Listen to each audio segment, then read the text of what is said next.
Hi, everyone. Hope you guys are doing well. I've had a few coaches ask me about the presentation for the tournament, in particular, the innovation project and how that works, and how I approach that with the teams that I've coached in the past. And so I pulled up here a PDF from High Tech Kids. High Tech Kids is the organization that runs the tournaments. And um, what these the presentations are going to be is there's two presentations, one for the innovation project and one for the robot design. So both of the judging sessions are set up the same. So you have 1 minute of team setup, a 5 minute presentation, and then the remainder of the time, so 9 minutes, is for questions and answers. And that's for both the innovation project and core values. So they're combined for both. So you can be judged for core values in both.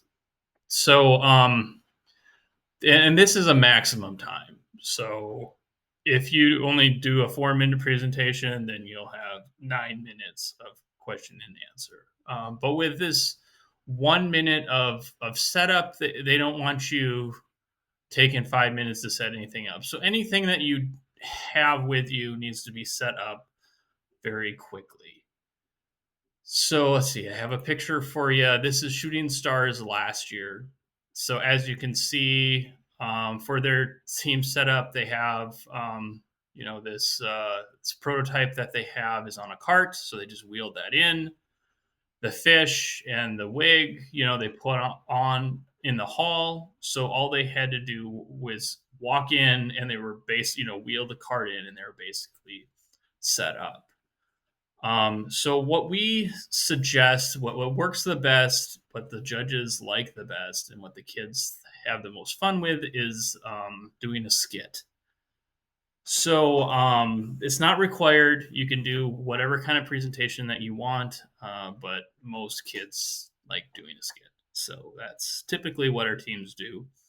How I've done this in the past is we have the kids brainstorm ideas. So most teams they'll come up with a whole bunch of ideas, and then what I have them do is just to flush some of these ideas out. I have them storyboard. So and of course you're gonna have to explain what a storyboard is. It's a picture that describes the scene, and then like a sentence or two describing what's going on. And then, however many scenes there are. So, if there's 4 scenes, then you're going to need four storyboards. Um, and a lot of times, especially if you have a lot of ideas and a lot of competing kids that want their idea chosen, is I have the kids do this at home. And half the kids aren't going to do it. So then you're choosing between, two stories instead of five. You can also do it in practice, and that's okay too. After you guys have your storyboards done, I have then it's time to start writing the script. And how I do this is I usually have two kids come over. The other kids are doing other parts of FLL, so they're working on the robot, with the other coach, or working on the project, other parts of the project. And so they come over to a coach, and you start writing the script. And you're using the storyboard to kind of, you know, set what this scene is all about.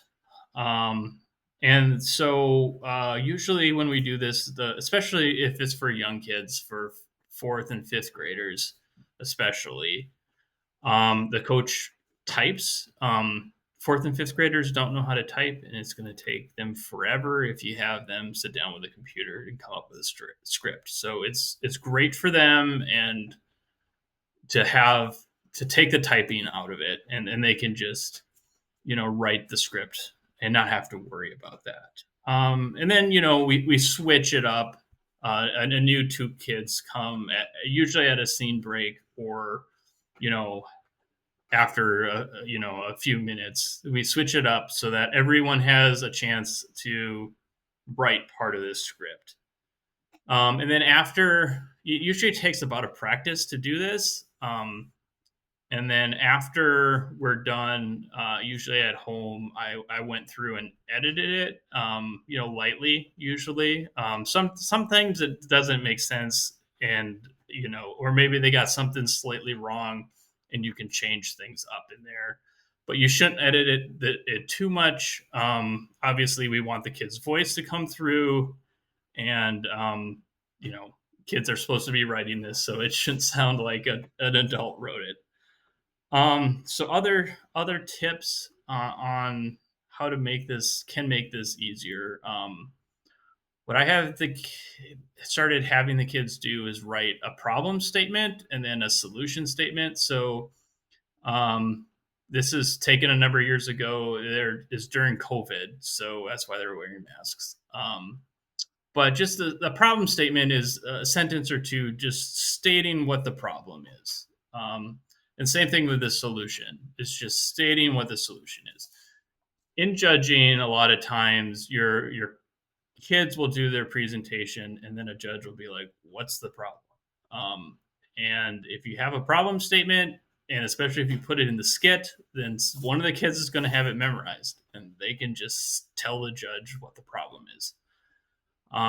Otherwise, sometimes kids struggle, you know, synthesizing exactly what their problem is, even though they obviously have a problem in mind. It can be hard for kids to come up with that on the spot. So the other thing I wanted to show in this is the prototype.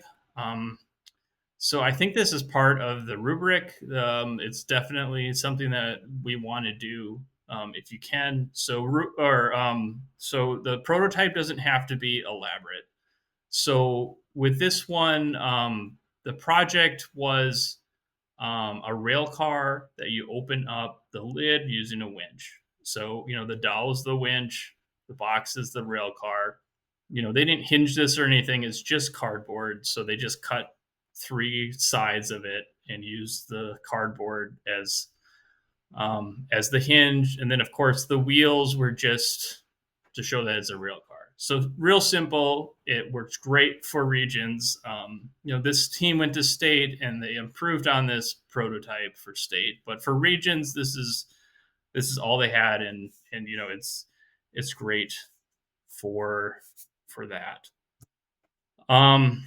So the other tip that we have here is just to have the teams practice this. The more, like, a lot of times we had them practice the script every single practice, every time we met, whether we were doing robot or project, they ran through the script once or twice so that it's well rehearsed and hopefully is memorized for the innovation project.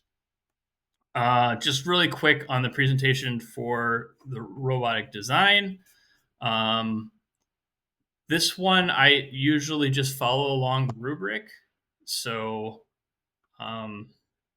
it's, identify, design, create, iterate, and communicate. So, I'll have a kid talk about each of these, and then I just kind of follow along. Like, the first one here is a mission strategy. So, identify, we'll talk about the mission strategy, and then they'll go through design and all that. And it's easy for the judges to follow along.